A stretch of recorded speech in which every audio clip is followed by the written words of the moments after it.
উৎসাহটা কেন দেয়? অল্প থেকে মধ্যমে, মধ্যম থেকে তীব্র আনার জন্য। যার প্রথম থেকেই, আগের থেকেই যার তীব্র মাত্রায় আছে, তার তখন আর খুব বেশি কষ্ট করতে হয় না, এবং গুরুকেও খুব একটা কষ্ট করতে হয় না।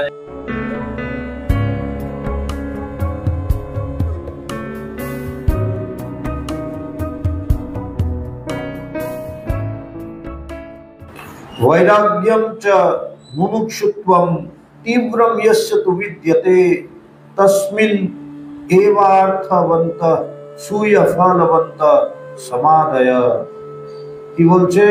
বলছে তু মানে কিন্তু, यस्य যে সাধকের, বৈরাগ্যম বৈরাগ্য, চ এবং মুমুক্ষুত্বম মুমুক্ষুত্ব, তীব্রম অধিক পূর্ণ মাত্রায়, বিদ্যতে বর্তমান থাকে, তস্মিন এব সেই সাধকের পক্ষে, সমাদয় সংযমাদি অর্থবন্ত সার্থক প্রয়োজন সিদ্ধি হেতু ফলবন্ত মুখ্য সাধক হয়।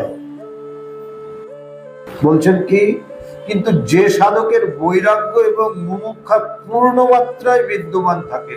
এর আগে কি পড়েছে? মন্দ এবং মধ্য। এবার কি বলছে? যার একেবারে পূর্ণ মাত্রায় কি কি বিদ্যমান থাকবে?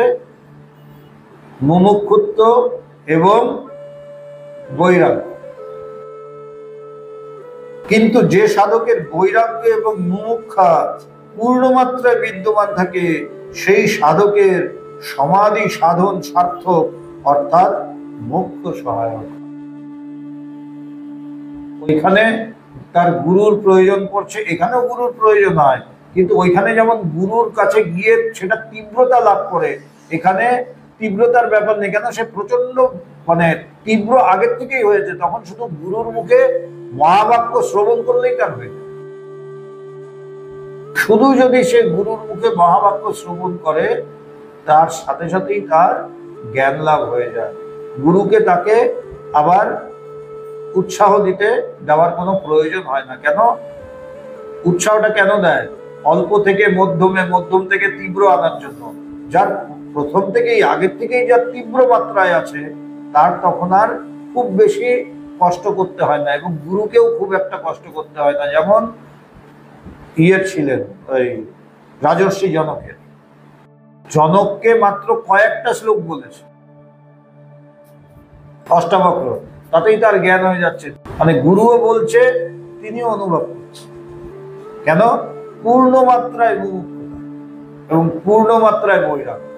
তাই গুরু যা বলছেন তাকে আর বোঝাতে হচ্ছে না, সাথে সাথে সে সেটা অনুভব করছে। জাস্ট কয়েকটা শ্লোক। এটা হচ্ছে কি হয়?